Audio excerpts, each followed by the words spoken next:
여러분 오늘도 잘 견디고 계십니까? 김명준의 뉴스파이터입니다. 긴 병에 효자 없다고 하죠. 치매에 걸린 80대 시어머니를 2년간 돌보던 40대 며느리가요. 나도 힘들어! 소리를 치면서 시어머니의 두 손을 세상에 묶었습니다. 결국 이 며느리는 기소돼서 법원에 섰는데요. 판사는 어떻게 판결했을까요? 치매 환자 100만 시대.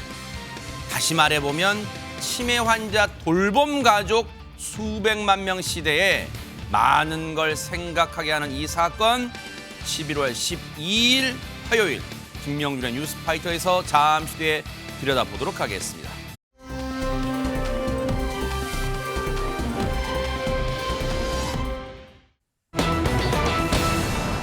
자, 제목을 보세요. 어두운 표정으로 고개를 숙였다. 그런데 그 사람이 바로 유영재라는 사람이에요. 그러면 뭔가 오늘 모습이 포착됐다. 그런 의미 같은데 대체 어디서 어떻게 포착됐을지 먼저 영상으로 그 소리 좀 목소리 좀 들어보시고 이어가 보도록 하겠습니다.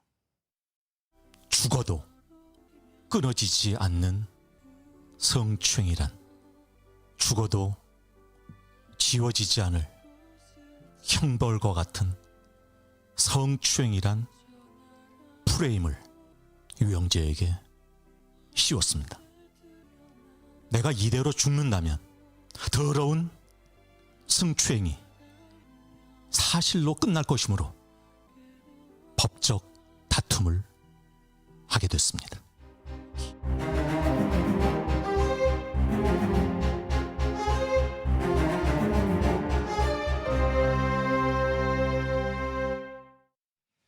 자, 지금 말미에 보여드린 저 사진, 바로 저 모습, 고개를 숙이고 어두운 표정의 저 사진, 유영재 씨가 오늘 포착됐다는 건데 이담 아나운서 저런 표정으로 어디를 향하고 있었습니까, 유영재 씨가? 네, 아까 유영재 씨 입으로 이야기했던 죽어도 끊어지지 않을 성추행 혐의라고 했잖아요. 아하. 성추행 프레임이라고 했는데 그 강제 추행과 관련해서 첫 공판에 출석하는 모습입니다. 아, 오늘요? 네, 아하, 오늘 네. 오전에 있었던 일이고요.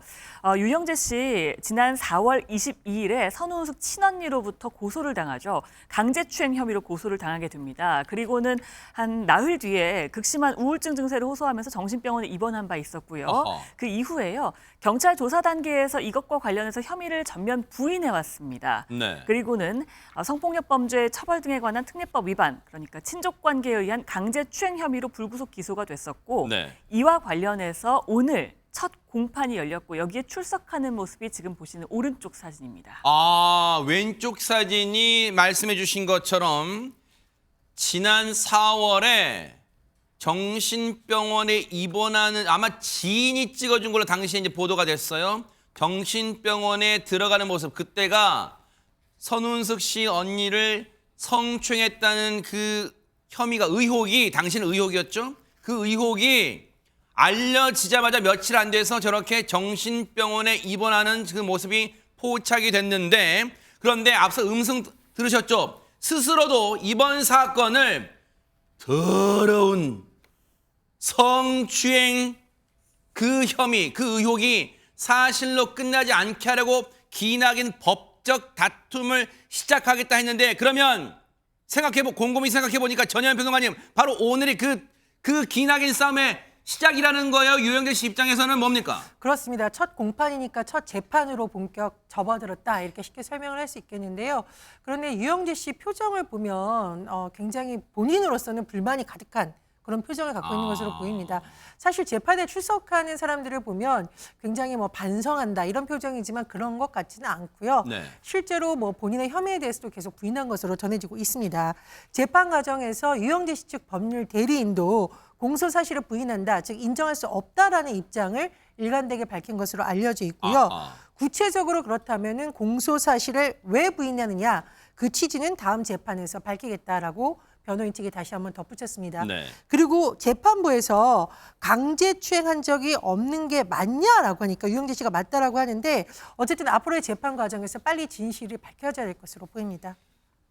유영재 씨는 경찰 조사 때와 마찬가지로, 그리고 검찰 조사에서 일관되게 그랬겠죠. 왜냐하면 이제 기소가 돼서 이제 법원에 선 거예요. 그런데 정말로 법정에서는 어떤 모습을 보였을지 선우은숙 씨 측 법률 대리인을 통하여 간접적으로 한번 들어봤습니다. 같이 한번 들어보시고 이어가 보도록 하겠습니다. 유영재 씨가 오늘은 범행을 부인했고요. 증거는 일부 동의하고 일부는 부동의했습니다. 녹취록은 형사 절차상 그 녹취록의 내용을 확인해 본 다음에 이걸 증거를 동의할지 안 할지를 피고인이 결정하게 돼 있어요. 근데 아직 녹취록 다 못 들어서 아직 증거 동의 부동의를 보류한 거예요. 12월 10일, 17일, 24일 피해자 선우은숙, 유영재 씨 순서대로 증인신문을 할 예정이다. 계속 다 출석해야 됩니다, 유영재 씨는. 지금 선우은숙 씨 측 법률 대리인 노종원 변호사를 통해서 상황을 들어봤는데 사실 박성배 변호사님 오늘 저희 제작진이 노종원 변호사와 이 전화를 했을 시점이 이 유영재 씨가 법정에 들어가는 모습이 포착된 그 사진이 공개된 시점과 거의 별 차이가 없었어요. 저희가 포착되자마자 이건 뭔가 오늘 법정에 선다면 이건 뭔가 취재를 해봐야겠다 해가지고 연락했는데 그때와 거의 비슷한 시각인데 전화를 했을 때 공판이 끝났다고 하더라고요. 그렇게 빨리 끝나요? 첫 재판이 비교적 일찍 종결된 것으로 보이는데 나름의 이유가 있습니다. 형사재판 첫 기일에는 공소사실 인부와 증거능력 동의 부동의 절차를 밟게 됩니다. 공소사실 인부는 말 그대로 범죄 혐의를 피고인이 인정하는지 부인하는지 진술하는 절차인데 인정할 경우에는 하루 만에 재판이 끝나기도 하고 부인할 경우에는 본격적으로 향후 재판 일정이 정해집니다.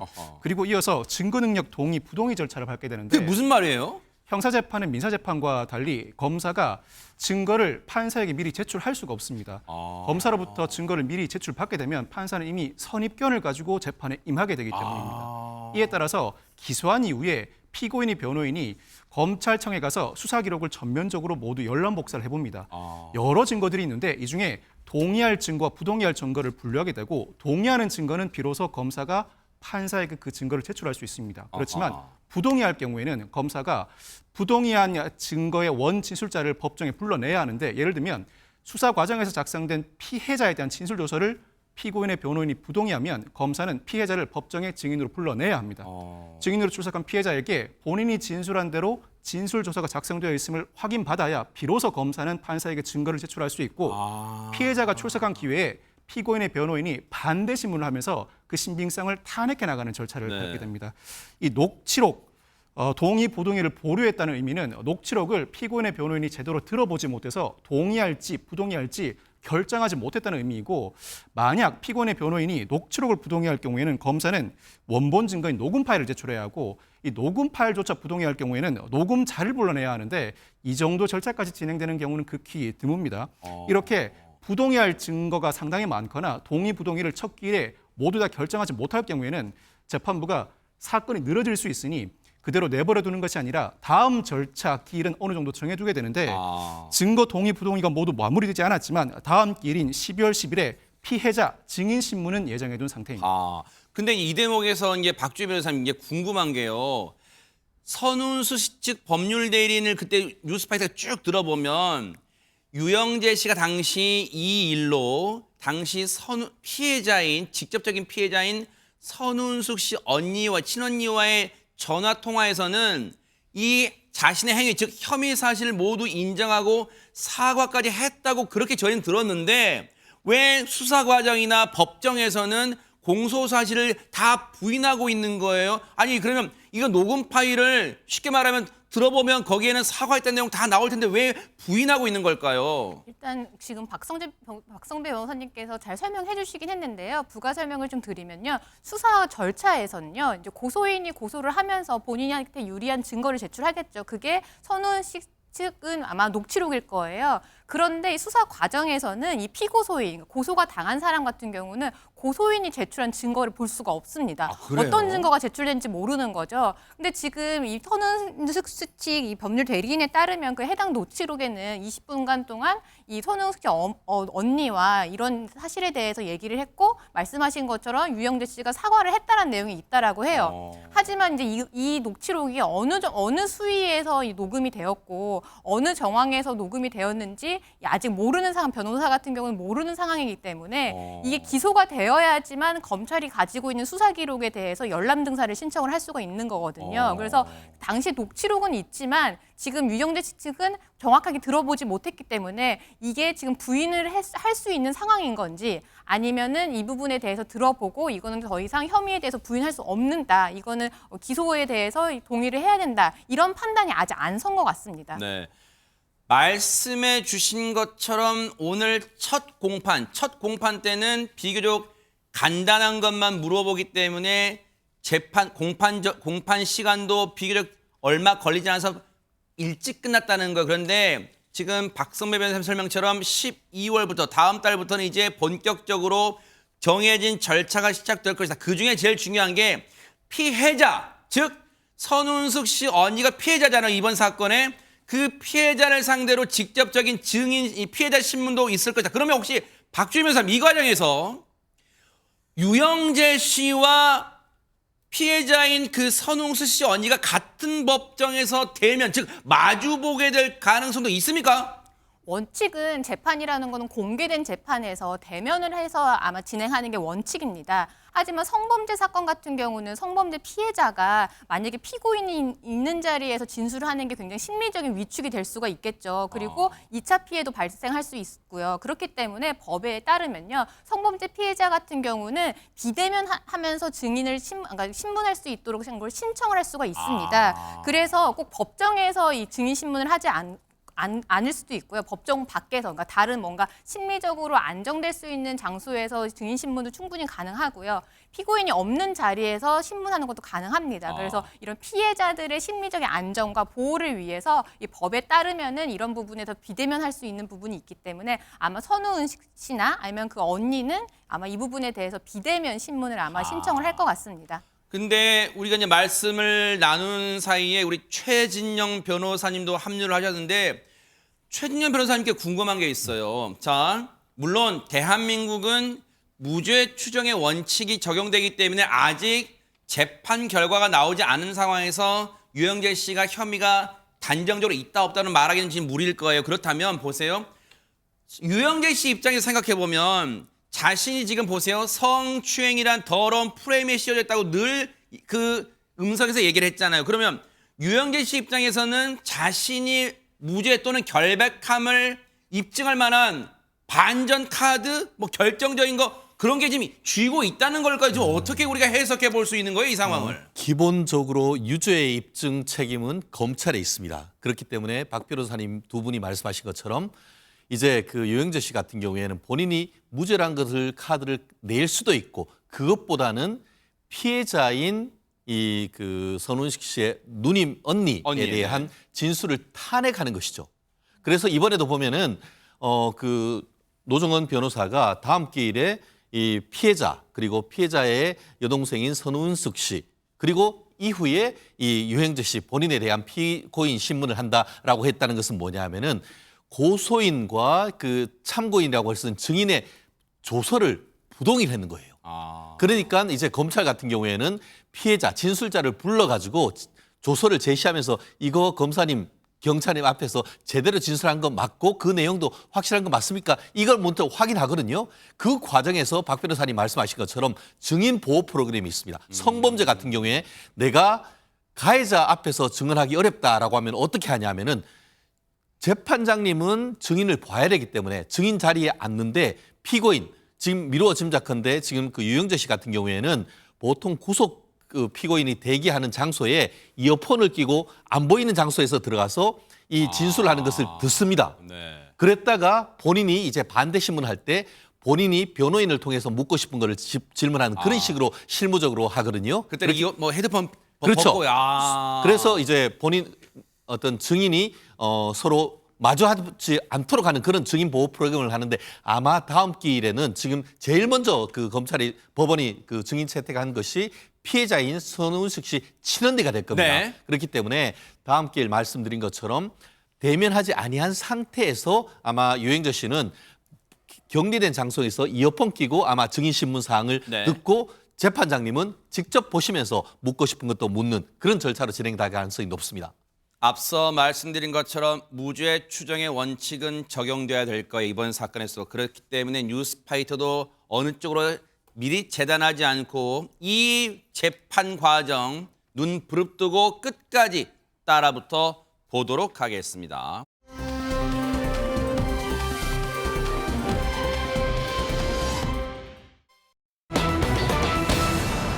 오랜만에 듣는 김병만 씨 이름인데 근데 뒤에 제목을 보세요. 전처와의 폭행 공방이라죠. 이담 아나운서 이게 대체 무슨 소리입니까? 김병만 씨의 전처가 김병만 씨가 상습 폭행을 했다라고 주장을 하고 있고요. 김병만 씨는 사실이 아니다라고 이야기를 하고 있는 겁니다. 어머나, 네. 전처와의 폭행 공방이 벌어지고 있는 건데요. 허허. 일단 이 논란이 불거진 건 김병만 씨가 이혼에 대한 심경을 한 방송에 나와서 이야기를 밝히면서 좀 시작이 된 걸로 보입니다. 네. 김병만 씨는 일단 2011년에 7살 연상의 여성과 혼인신고를 하면서 결혼을 하게 됩니다. 네. 당시 상대에게는요, 전 남편과의 사이에서 낳은 딸이 한 명 있었어요. 아. 김병만 씨와 같이 키운 것으로 보입니다. 네. 김병만 씨 측 주장에 따르면 결혼 1년 만에 별거를 시작했다고 하고요. 어머나. 그래서 거의 10년 동안 별거를 한 거고 그 이후 이제 소송을 거쳐서 2020년에 이혼을 했다고 이야기를 합니다. 어허. 사실 이혼 소식 지난해에요. 한 매체를 통해서 뒤늦게 전해지기도 했었는데요. 김병만 씨는 지난달에 한 예능에 나와서 이혼 사유 또 심경에 대해서 밝혔습니다. 일단 아이가 굉장히 간절했다고 해요. 김병만 씨는. 그래서 그 전처가 전 남편과의 사이에서 낳은 딸을 같이 키우고 있었다고 했잖아요. 아, 그 이른바 본인 핏줄, 네. 본인 핏줄에 아이가 필요했다. 좀 본인은 간절했다. 미니미가 네. 꼭 있기를 바랐다라고 아. 얘기를 했거든요. 근데 그 딸이 있기는 했지만 네. 좀 그래도 뭐 혼자인 것 같았다 이야기를 하면서요. 네. 속으로는 굉장히 불행했지만 겉으로는 행복한 척을 해야 했다라고 이야기를 합니다. 아. 그러면서 이제 아내에게 전처에게 여러 차례 이혼 요청을 했는데 거부를 했었다고 해요. 그래서 어쩔 수 없이 소송을 하게 됐는데 또 그 아이가 또 성인이 됐다고 합니다. 아하. 그래서 이제는 내 갈 길 가고 싶어서 이혼을 결심했고 소송을 해서 이혼을 하게 됐다라고 이야기를 했습니다. 지금 얘기를 들어보면 전혜연 평론가님, 김병만 씨 얘기긴 합니다만 전처가 이혼을 거부해서 힘든 시간을 보내왔다. 남모르게 사실 많은 분들 시청자분들 어머 그런 일이 있었어. 왜냐하면 겉으로 화면상으로는 밝게 웃으니까 그런 줄 몰라서 하시는 분 많으실 텐데 그럼 여기에 대해서 김병만 씨의 전처는 아무런 입장을 안 내고 있어요? 김병만 씨의 전처가 한 매체를 통해서 입장을 밝혔는데요. 크게 두 가지 점에서 김병만 씨의 주장과는 많이 다른 내용을 지금 본인은 강조하고 있습니다. 크게 두 가지입니다. 네. 첫 번째로 김병만 씨가 별거를 한 이후에 무려 약 10년간 별거 끝에 이렇게 소송까지 가게 됐다. 이혼까지 가게 됐다라는 입장인 것으로 보이는데 이 전처는 무슨 말이냐. 10년 동안의 별거는 사실이 아니다라고 강조하고 있습니다. 이 딸이 수험 생활을 하게 된 건데 네. 수험생이 되다 보니 서로 생활 패턴이 안 맞았고 김병만 씨가 숙소와 매니저 숙소, 즉 아이 공부 문제 때문에 왔다 갔다 한 거지 그게 어떻게 별거냐. 이렇게 또 전처는 생각했다는 겁니다. 자, 두 번째 있습니다. 김병만 씨는 여러 차례 이혼을 요청했지만 당시 아내가 거부했었다라고 주장을 하고 있는데 이 전처는 뭐라고 하냐면 무슨 말이냐. 김병만 씨가 이혼 소송을 제기하기 전까지만 해도 이혼의 이응, 심지어 별거의 비웃도 없었다. 별거라고도 생각 안 했는데 갑자기 이혼 소장이 왔다라는 입장이니까 많이 충돌이 있는데요. 네. 어쨌든 그 전 남편이었던 사람이 연예인이다 보니 본인들의 가족 생활도 좀 힘들어지는 것 같다 이렇게 밝히게 됐다라고 덧붙였습니다. 남의 집 가정사 문제, 특히 부부 간의 속사정이 담긴 얘기기에 더욱 조심스럽게 말을 할 수밖에 없지만 박주희 변호사님 그런 생각이 들어요. 지금 얘기를 들으면 김병만 씨나 전처분의 얘기를 들으면 딱 그런 표현이 맞는 것 같아요. 같은 상황, 다른 시각. 정말 동일한 상황을 전혀 딴판으로 지금 해석하고 있네요. 네, 그리고 전처는 더 충격적인 이야기를 했는데요. 전처는 지금 김병만 씨와의 혼인 기간 동안 김병만 씨로부터 상습적으로 폭행을 당했다라고 이렇게 주장을 하고 있습니다. 어허. 심지어 너무 자주 맞아서 그게 문제인지도 몰랐고 이 딸이 보는 앞에서 이 4번이나 맞은 적이 또 있다 이렇게 밝혔습니다.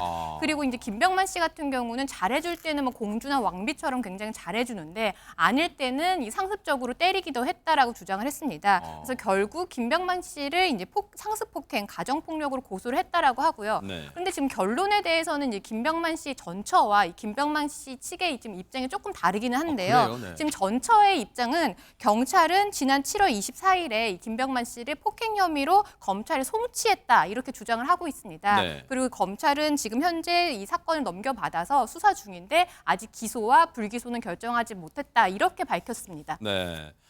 이게 만약에 즉 김병만 씨 전처의 주장이 사실이라면 지금 많은 시청자분들이 충격을 받을 수 있는 그런 내용이잖아요. 이담 아나운서 어떻습니까? 네, 그런데 김병만 씨 측에서 바로 또 입장을 내놨습니다. 아, 그래요? 네. 김병만 씨 소속사 측에서 이야기를 한 건데요. 네. 일단 폭행은 사실이 아니다라고 이야기를 했습니다. 아하. 김병만 씨의 전처가 상습 폭행했다라면서 가정폭력으로 고소를 한 거잖아요. 네. 특히 그 고소를 하면서 그 폭행을 했다는 그 날짜에 김병만 씨가 해외 촬영 중이었다라는 거예요. 그러니까 폭행 자체가 성립할 수 없다라고 이야기를 했고요. 이런 거는 뭐 출국 사실이나 그런 거 대조하면 금방 나올 수 있는 내용이긴 하네요. 네, 그렇습니다. 그리고 경찰에서 불기소 의견으로 검찰로 송치했다라고 이야기를 했는데요. 경찰에서 일단 검찰로 송치해서 지금 수사 진행 중인 거는 실제로 지금 나타난 사실입니다. 네. 그리고 이혼 소송을 했잖아요. 근데 네. 이혼 소송에서도 전처가 폭행 피해를 주장을 했는데 아하. 대법원 판결에서 이 폭행 사실 자체가 인정이 안 됐었다라고 이야기를 하기도 했습니다.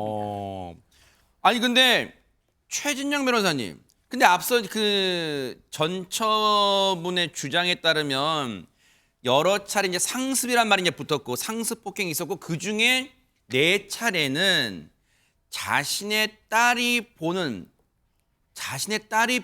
앞에서 폭행한 것도 4차례다. 근데 이제 앞서 이제 그 맞았다고 주장하는 날짜에는 그 해외 촬영 중이었다. 이제 그게 4차례 모두 해외 촬영 중이나 그것도 많이 궁금하실 것 같아요. 그렇습니다. 지금 누구의 말이 맞는지는 최종적으로 형사적인 처분이 나와야 아는데 네. 저희가 실무적 감각으로 미루어 짐작하는데 네네. 지금 그 본인 같은 경우에는 알리바이 주장을 하고 있는 건 아니겠습니까? 현장 부재 증명. 아니 내가 때렸다고 하는데 그때 내가 해외에 있었는데 어떻게 때려? 이런 얘기가 있지 않습니까? 네네. 그 반면에 조금 전에 얘기하신 것처럼 이 검찰 관계자는 수사는 거의 마무리됐지만 아직 기소 불기소 여부를 결정된 것은 아니다라고 하고 있고 네. 그 관련해서 경찰이 수사 결과 검찰에 송치했다고 표현을 하고 있습니다. 네. 송치는 뭐냐면은 수사 결과 혐의가 인정된다고 생각했을 때에 검찰에 사건을 보내는 것을 송치라고 하고 죄가 인정되지 않으면 그것을 불송치 결정을 한다고 합니다. 그렇기 때문에 제가 미루어 짐작하는데 여러 개를 고소를 했는데 그중에 일부는 아마 혐의가 인정되지 않는다라고 해서 혐의가 인정되지 않는다고 판단한 것 같지만 네. 일부는 적어도 혐의가 인정된다는 취지에서 경찰이 검찰에 보내는 것 같습니다. 다만 기소 여부, 최종적으로 죄가 인정되는지 여부는 경찰이 결정하는 것이 아니고 검찰이 하기 때문에 아직까지 누구의 말이 맞는지는 단정하기는 어렵다. 네. 다만 송치했다는 점에 비춰봤을 때는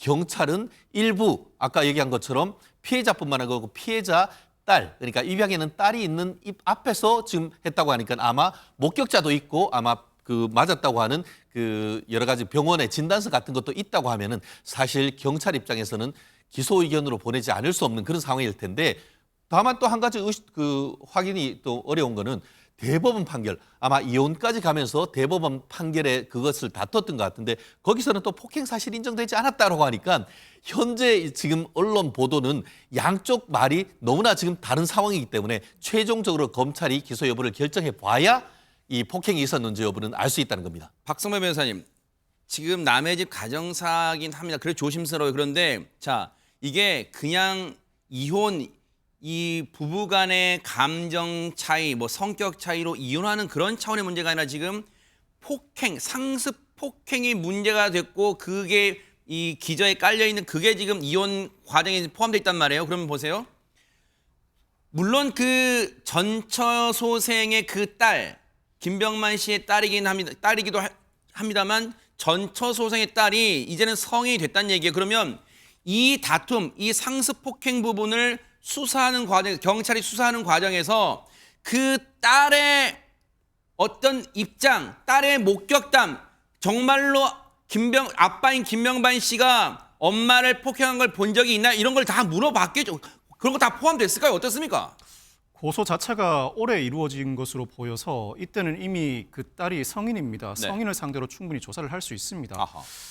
폭행 사건이 발생한 시점 자체가 미성년자일 당시였을지는 몰라도 충분히 조사를 받을 수 있는 상황이었고 미성년자라고 하더라도 10대 정도 수준에 이르렀기 때문에 이 사건 조사 과정에서 딸을 굳이 조사하지 않을 이유는 없어 보입니다. 통상 가정폭력 사건이 발생했는데 10세 미만의 경우에는 정식 조사를 진행하지는 않습니다. 정식 조사 대신에 심리 전문가를 참여시켜서 그때 어떤 일이 있었는지 어떤 감정을 느꼈는지 정도만 확인하고 마는데 이 사건의 경우에는 피해자의 딸로 지목되는 인물을 상대로 전면적인 조사를 했을 가능성이 상당히 높습니다. 다만 이 사건은 여러 기사들이 난무하고 있고 그렇죠. 양측이 정확하게 표현하고 있지 않다 보니 그렇죠. 사실관계를 정리하기가 매우 힘듭니다. 맞아요. 송치도 혐의가 인정되어서 송치하는 경우가 있고 불송치 결정을 했음에도 불구하고 고소인이 이의해서 송치하는 경우가 있습니다. 아하. 어떤 경우에 해당하는지 양측이 의도하든 의도하지 않았든 정확하게 설명하고 있지 않은 상황임은 명백합니다. 일단 상습 폭행 부분에 대해서는 양측의 입장이 첨예하게 갈리고 있는데 박성배 변호사님, 이와 관련해서는 김병만 씨가 억울함을 호소하고 있다는데 대체 어떤 얘기들을 지금 꺼내놓고 있을까요? 그럼 소개해 주세요. 김병만 씨 소속사는 김병만이 몸 던지는 예능으로 번 돈 대부분을 전처가 관리했고 김병만이 돈을 받아야 하는 상황이라면서 전처가 재산 분할로 인정된 돈 안 주려고 허위 고소한 것이라고 주장하고 있습니다. 또 김병만 씨 측은 현재 전처가 데려온 딸이 20대 중반인데 이혼을 했으니까 호적에서 빼가야 함에도 불구하고 그 조건으로 30억 원을 요구했다고 주장하고 있는데 이 주장은 더 구체적으로 살펴봐야 합니다. 전처가 직접 30억 원을 달라고 요구하는 것이 아닙니다. 김병만 씨 측 주장은 재산 분할로 이자를 포함해서 20억 원을 지급받을 돈이 있고 그와 별개로 전처가 몰래 따로 빼돌린 돈이 10억 정도가 있다. 합쳐서 30억 원을 지급받아야 하는 입장인데 전처가 이 30억 원을 지급하지 않는 조건으로 자녀 파양에 동의하겠다는 입장을 내비치고 있다는 의미입니다. 이에 대해서 김병만 씨 측 그동안 양육비도 냈고 할 만큼 했는데 돈을 요구하니까 황당하다. 전처의 허위사실 유포와 관련해서는 그 대응 방안을 추후에 논의할 예정이라고 밝혔습니다. 지금 한꺼풀 한꺼풀 들여다보니까 복잡한 내용이 많아요. 뭐냐면 상습 폭행에 대한 양측의 입장이 첨예하게 갈리는 문제뿐만 아니라 지금 금전적 문제까지 있어요. 그런데 보세요. 최진영 변호사님, 여기서 시청자분들이 그러실 거예요.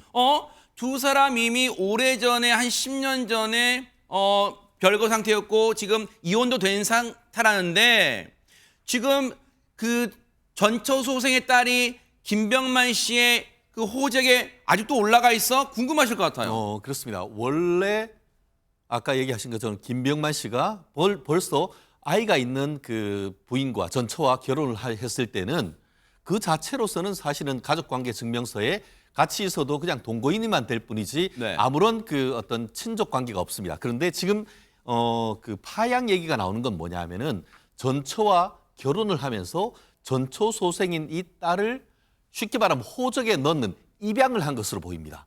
다만 입양도 통상의 입양이 되면은 예전에 아빠의 성을 따르겠지만 만약에 친양자로 입양을 하면은 김병만 하듯이 그 김병만 씨 성까지 해가지고 하는 거거든요. 근데 여기에서 문제가 생깁니다.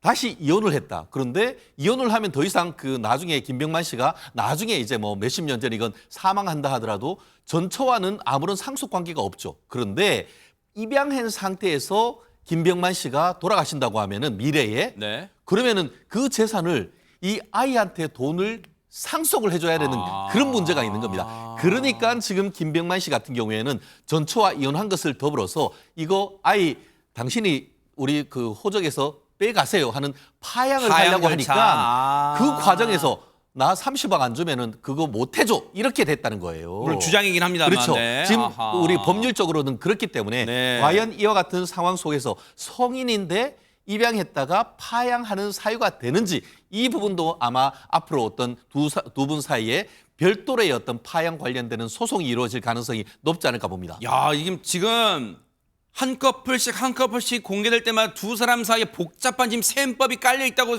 지금 단순한 이혼 문제가 아니었어요. 그런데 지금 보세요. 전현평론 김병만 씨가 이혼 소송 과정에 알게 된 또 다른 내용이 있다면서 뭡니까? 네, 지금 김병만 씨가 소속됐던 회사 그리고 법률 대리인이 강조한 내용 중에 바로 이 단어가 등장합니다.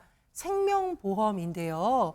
소속사가 밝힌 내용에 따르면 김병만 씨가 이혼 소송을 하던 과정에서 전처가 생명보험을 수십 개 들여놓은 사실을 알게 돼서 굉장히 큰 충격을 받았다라는 거죠. 네. 그리고 법률 대리인도 비슷한 주장을 했는데요. 김병만 씨가 모르게 가입된 생명보험이 무려 15개나 있는 것으로 확인되었다고 합니다. 아니 그러면 이제 생명보험은 들 수 있어요. 최진영 변호사님. 생명보험을 들었다는 자체가 뭐 이 흠결은 아니잖아요. 근데 보통 우리가 이 대목 이런 대목에서 관심 있는 것은 생명보험을 들 수 있는데 어떤 변고가 발생했을 때 수익자가 누구로 되어 있는가 이게 지금 초미의 관심이잖아요. 그러면 그렇습니다. 네. 결국 그 보험 계약은 그 전처가 하고 피보험자, 보험 사고의 당사자를 김병만 씨로 했는 건지 아니면은 계약 당사자 자체를 김병만 씨로 했는지는 모르겠습니다. 그런데 김병만 씨가 보험 계약자다라고 하면은 그 계약은 무효입니다. 왜냐하면은 본인이 직접 자설을 해야 되거든요. 그런데 지금 말씀하신 것처럼 생명보험을 이 돌아가셔서 사고를 당할 때 위험을 당하는 것은 김병만 씨로 하고 본인이 계약을 했다 하더라도 말씀드린 것처럼 한두 개가 아니고 수십 개 들었다. 이거는 네. 굉장히 이례적인 것이고 아하. 가끔씩 뭐 이 사안이 그렇다는 건 아니고 가끔씩 혼인관계에서 해서 보험 사기, 보험 사고가 고의 사고가 뭔가 나는 불미스러운 케이스가 일 있지 있잖아요. 않습니까? 네. 그렇기 때문에 김병만 씨 입장에서는 이거 도대체 다른 생각을 가지고 뭔가 다른 생각을 가지고 했는 것이 아닌가 네. 하는 이유가 있기 때문에 아마 이런 부분이 이미 그 이혼 사건을 진행하는 과정에서 문제가 됐을 것이고 더불어서 아까 얘기하신 것처럼 네. 보험 수익자가 본인이나 아니면은 그 본인의 딸 이름으로 돼 있다고 하면은 이거는 간단한 문제가 아닌 것이죠. 그렇기 때문에 이걸로 해서 추가적인 법적 분쟁이 발생할 가능성도 있어 보이는 겁니다. 네. 어쨌든 이 사건을 이번 일을 접하신 시청자분들은 또 김병만 씨 팬분들은 적지 않은 충격을 받으셨을 거예요. 국민의 사랑을 받았던 김병만 씨가 이런 이 가정사가 있을 줄 누가 꿈에나 알았겠습니까? 다만 이 사건이 어떻게 흘러갈지는 지금은 예단할 수 없어요. 차분하게 이 상황 지켜보도록 하겠습니다.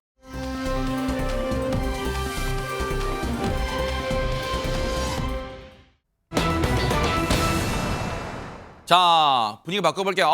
트럼프, 미국 새 대통령 당선인이죠. 트럼프, 정의선, 둘 다 유명한 사람인데, 제목이, 박주변 선생님, 트럼프를 지키는 정의선의 로봇에 이건 무슨 알쏭달쏭한 제목이에요, 이게? 네, 도널드 트럼프는 누군지 다 아실 테고요. 네. 정의선 씨는 이제 현대자동차 그룹의 회장인데요. 네네. 그런데 이 정의선 회장이 도널드 트럼프의 특별 경호를 맡게 됐습니다. 왜? 더 정확하게 말하면 현대자동차의 자회사가 만든 로봇계가 이 도널드 트럼프의 당선인의 이 특별 경호를 맡게 된 건데요. 어머, 저거예요? 네, 이 로봇계입니다. 어머나! 그리고 이름은 스팟이라고 하고요. 사족 보행이 가능하고 어머나! 현재 트럼프 당선인의 자택인 플로리다주 판비치의 마더라고 리조트를 순찰을 하고 있다라고 합니다. 세상에. 그리고 심지어 저게 산책 나온 게 아니라 순찰이에요? 순찰 중입니다. 아. 네, 그리고 저 로봇계는요. 지금 미국 전현직 대통령과 이 정부 고위급 인사의 경호를 담당하는 비밀 경호국 소속입니다. 어허. 어떻게 보면 공무원인 거죠. 어머나. 네. 근데 지금 이 로봇계는 지금 구체적인 이 기능은 아마 보안상 아마 밝혀지진 않았지만 그러겠네요. 감시 기술은 물론이고 경호 작전까지 수행할 수 있는 이 어머나. 최첨단 기술이 지금 탑재되어 있다라고 합니다. 아니 박성배 변호사님 진짜 저 모습 저 영상 본 시청자분들은 깜놀하셨을 거. 그러면 영화 속 그게 현실이 된 거네.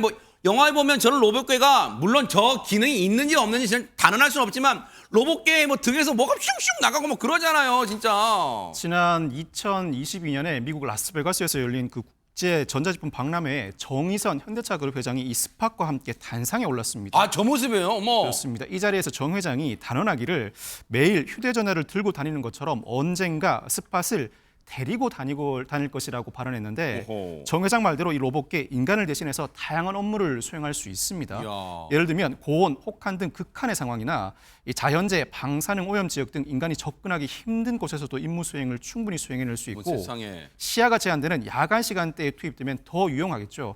이미 이 스팟은 시판된 지 5년이 넘었습니다. 그동안에 실제 현장에서 여러 차례 사용되면서 그 경험을 바탕으로 개량을 반복해 왔는데 와. 미국에서는 여러 곳에서 쓰이면서 경찰이 수색할 때 폭탄 제거를 할 때 스팟이 업무 협조를 상당히 폭넓게 해왔습니다. 세상에. 이러한 이유로 이 스팟이 대통령 당선인 경우에도 투입된 것으로 보입니다. 야.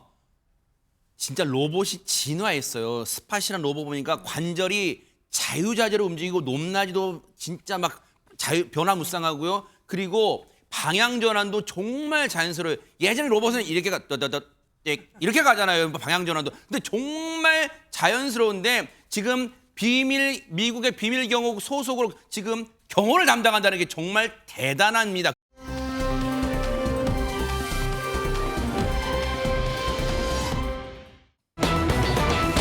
어머나? 럭키비키 무슨 영어예요? 아니 전현병원 저 럭키비키가 무슨 말이에요? 저 영어 테스트 하는 거예요? 저도 갖고 있습니다. 오, 완전 럭키 비키 하는데 못 네? 들어보셨습니까? 뭘까요? 예, 여러분 한번 오키도키 이거 많이 들어보셨죠? 럭키 비키라는 것은 사실 인터넷상에서 굉장히 유명한 내 단어인데 앞뒤를 비키란 얘기예요. 뭐야? 가로막지 말고 비켜? 네. 아닙니다. 네. 자, 굉장히 재미있는 단어 어떻게 시작되는지 동영상을 한번 보겠습니다. 네네.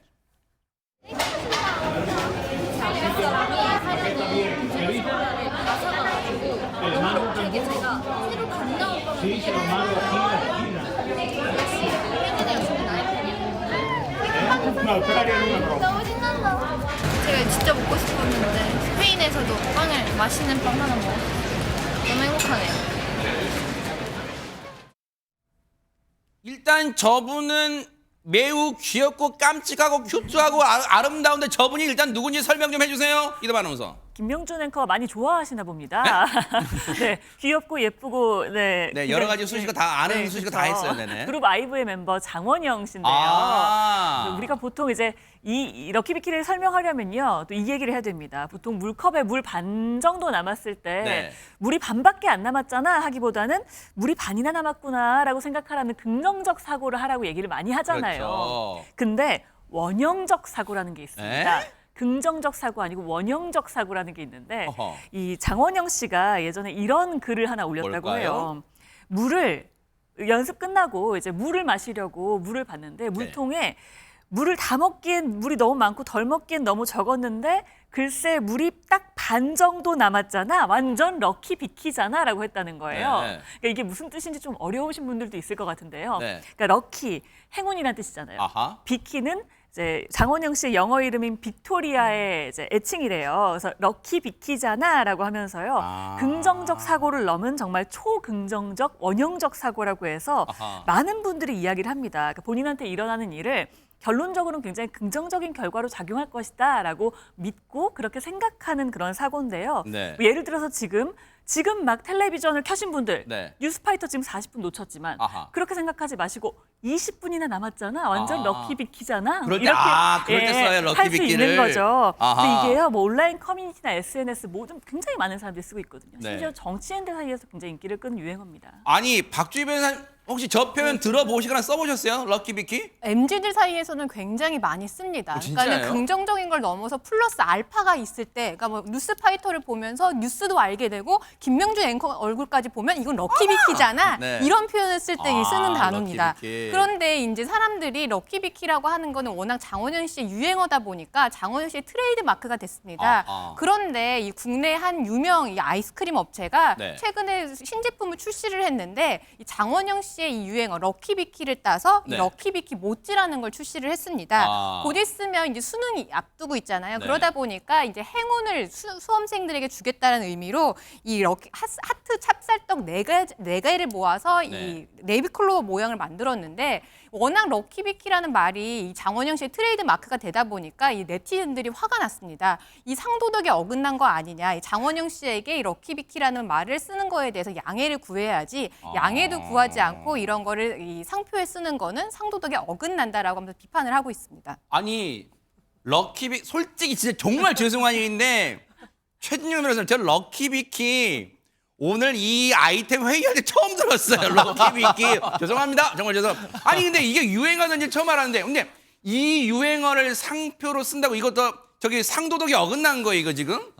결국 요즘 얘기하는 윤리경영, 법과 달리 윤리경영이란 측면에서는 말씀이 될 것 같습니다. 네. 그런데 이 럭키비키란 것이 누구를 특별하는지 어떤 상표의 식별력이 있는지에 대해서는 상당히 의문이거든요. 그렇기 때문에 이미 예를 들어서 그 럭키비키라는 것을 그 관련되는 그 장원영 씨의 어떤 그 소속사에서 상표로 등록을 했다라고 하면은 이게 상표권 침해가 되지만 그러지 아니한 상태이기 때문에 상표로 먼저 선등록하면은 쓸 수는 있을 거예요. 다만 네. 말씀드린 것처럼 이 물품 자체가 10대, 20대 젊은 친구들 상대로 해서 파는데 아니 내가 사랑하고 좋아하는 유명인의 이름을 동의도 받지 않고 했어? 이런 문제가 있단 말이에요. 네. 그렇기 때문에 법적인 문제라기보다는 이것은 어떤 그 ESG 경영 내지 윤리 경영의 문제니까 빨리 이런 부분과 관련해서 해당하는 업체가 가서 손잡고 좀 나름대로의 보상도 해주고 계속 쓸 수 있는 것도 하나의 방법이 아닌가 생각합니다. 아니 혹시 그러면 시중에 인형탈을 파는데 상품 이름을 제가 하는 말로 사람입니까? 사람이에요라고 상품명을 죄송해요. 정말 죄송합니다. 그냥 농담을 한번 해본 거예요. 근데 박성배 변호사님 근데 그러면 이게 논란되니까 그러면 해당 아이스크림 업체 측에서는 그래도 그래도 우리는 팔 거야. 너무 잘 팔리니까 계속 팔 거야. 뭐 혹시 이러고 있습니까? 비판이 큰데 계속 그 입장을 고수할 수는 없겠죠. 이 업체 측은 기획 과정에서 사전 확인 부분인데 세심하게 살피지 못했다고 사과했고 에? 일단 이 상품 판매 중지했습니다. 어차피 한정판이었긴 합니다. 판매 중지 조치가 내려졌고 사실 저작권은 다른 지적재산권과 달리 등록이 필요 없습니다. 단순히 창작물에 대한 창작자의 권리라 그 인정 범위가 상당히 넓은데 그렇지만 법적 쟁송 절차에 접어들면 이 유행어가 저작권 보호 대상이 되기는 상당히 어렵습니다. 지금도 저작권은 소설, 시, 음악, 미술, 영화, 연극, 컴퓨터 프로그램 정도 이 정도만 저작권으로 보호해주지 유행어는 저작권으로 보호해줄 가능성이 상당히 낮은 것이 사실입니다. 이 사안을 두고 누리꾼들 반응도 양측으로 갈리고 있는데 비판하는 누리꾼들은 대기업이 광고비 아끼려다가 욕을 먹냐 당사자한테 말은 하고 써야지 장원영한테 숟가락 얹으려고 하네라는 반응을 보이고 있습니다. 네. 반면에 다른 편에서는 상표권 등록이 된 단어도 아닌데 문제될 일은 아니다. 유행어에도 저작권이 있냐? 유행어일 뿐인데 쓰면 뭐 어떻냐? 너무 오버하는 거 아니냐라는 목소리를 내고 있습니다. 모르긴 몰라도 아까 장원영 씨 그 윙크하는 사진 있잖아요. 아마 그럴 거예요. 이번 한 번만 봐드릴게요 하고 윙크하는 게 아닐까 생각돼요. 장원영 씨의 그 놀라운 영향력을 다시금 확인하는 계기가 됐다면 그걸로 만족하지 않을까 그런 생각도 해봅니다. 장원영 씨 입장에서는요.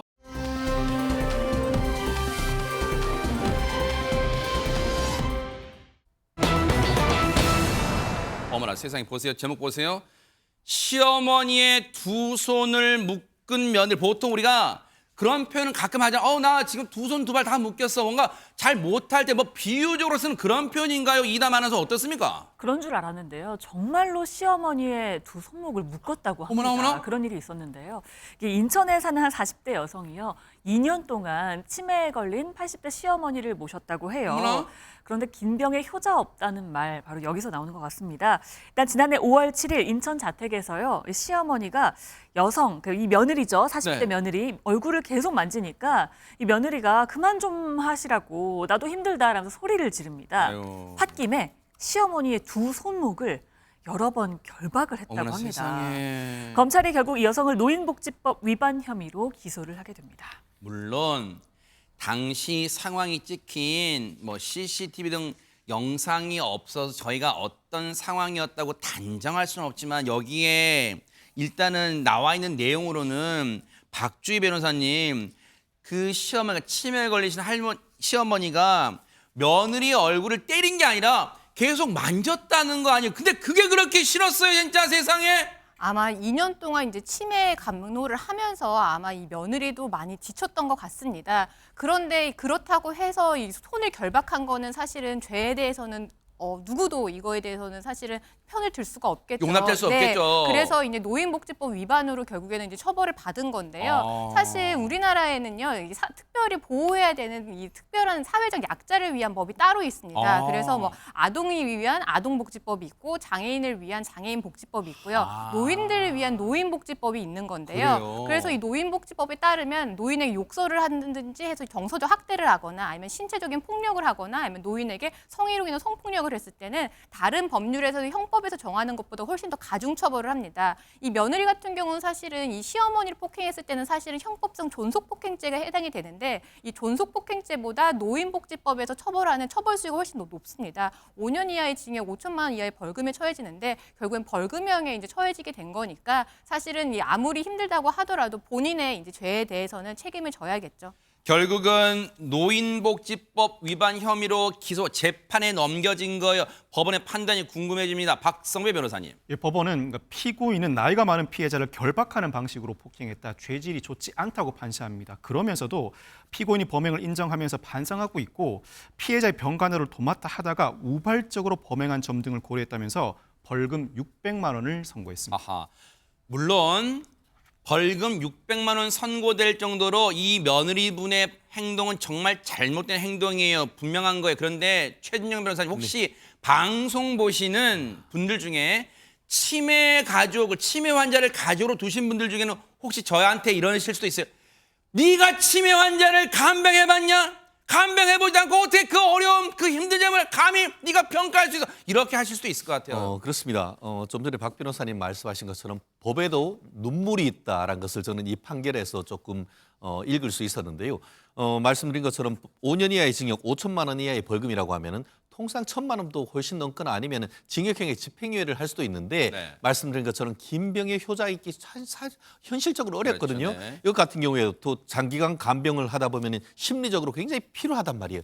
아마 그 수사 기록과 또 재판에서의 어떤 그런 호소 이런 부분을 해서 한 600만 원을 했는데 네. 그럼에도 불구하고 어쨌든 손을 결박하고 한 것은 어떤 행동의 자유를 심각하게 그렇죠. 침해하는 거기 때문에 아마 600만 원 정도를 했는데 결국 사회적으로 치매 가족들을 어떻게 보면 보듬을 수 있는 제도적 장치 맞아요. 또 심리적인 어떤 부분을 서포팅할 수 있는 장치를 빨리 마련해서 우리나라의 어떤 그런 제도를 좀 더 보완해야 될 필요성을 주는 것이 바로 이 판결이 아닌가 봅니다.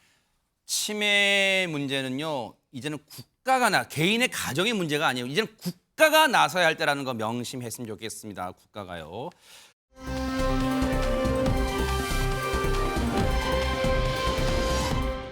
자, 지금 전 세계가 바삐 돌아가고 있는데 지금 첫 번째 소식 너무너무 이건 눈길이 갑니다. 이담 아나운서. 네, 우리나라 소식인데요. 네. 요즘 횡단보도 대기선에 보면 바닥에도 신호등 있는 경우 많잖아요. 네, 그 외국 길게요. 분들 신기해요. 네, 저희 뭐 핸드폰 보다 보면 신호 놓칠 수 있는데 핸드폰 보더라도 바닥에 신호등이 있으니까 그래요, 이거 맞아요. 보고 딱 건넌단 말이에요. 어허.